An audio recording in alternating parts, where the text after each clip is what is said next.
Okay, today I'm going to be showing you how to do a trap bar deadlift. In some situations that you might be using a trap bar instead of a regular conventional deadlift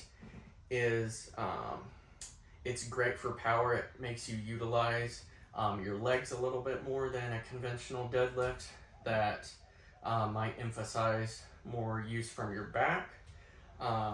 So this is great for sports that require explosive power, such as soccer, football, and then also track and field sports, especially sprinters that need that explosive power to come out of the blocks. So this can be great for that. And then also personal trainers might utilize a trap bar deadlift instead of a conventional deadlift, depending on the experience level of their client. So if there's a client that's not as experienced with lifting, they might use a trap bar because it's a good regression from a conventional deadlift. It's a little bit safer to use and a little bit easier to learn. And then it might be a good progression once they've been using kettlebells for their deadlifts or dumbbells and they're ready to load a little bit more weight. Okay, so this is what I'm going to be showing you today. Okay, so right here, the first thing you want to do is you want to step in the middle of the trap bar right here, and you want to be not too far forward or not too far back, right in the middle, feet about shoulder width apart. You can do a little bit wider, but we're going to do feet shoulder width apart today.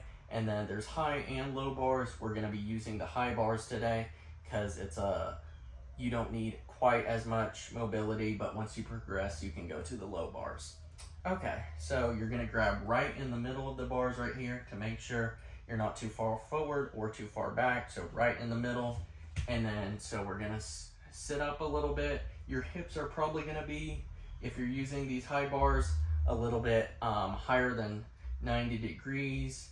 And then, so you're gonna be right here, feet square. You're gonna bring your chest up and bring your shoulders back right here. And I'm gonna try and keep my back flat as possible, and then engaging my core, bringing my navel and trying to drive it towards my spine. So keeping that core tight right here, grabbing in the middle, shoulders back, chest up, and then hips go down a little bit. And then I'm driving through, bringing those hips forward. And then as I go down, I'm bringing those hips back, almost like I'm sitting in a chair.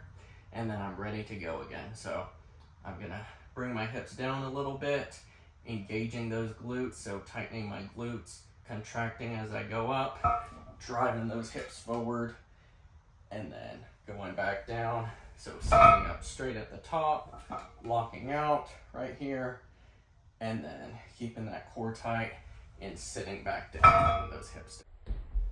Okay, now we're just gonna look at some reps slowed down and just review some key steps. Okay, so as I get started, you see that my feet are in the middle of the trap bar. I'm making sure that my hands are in the middle of the handles so my weight is distributed evenly.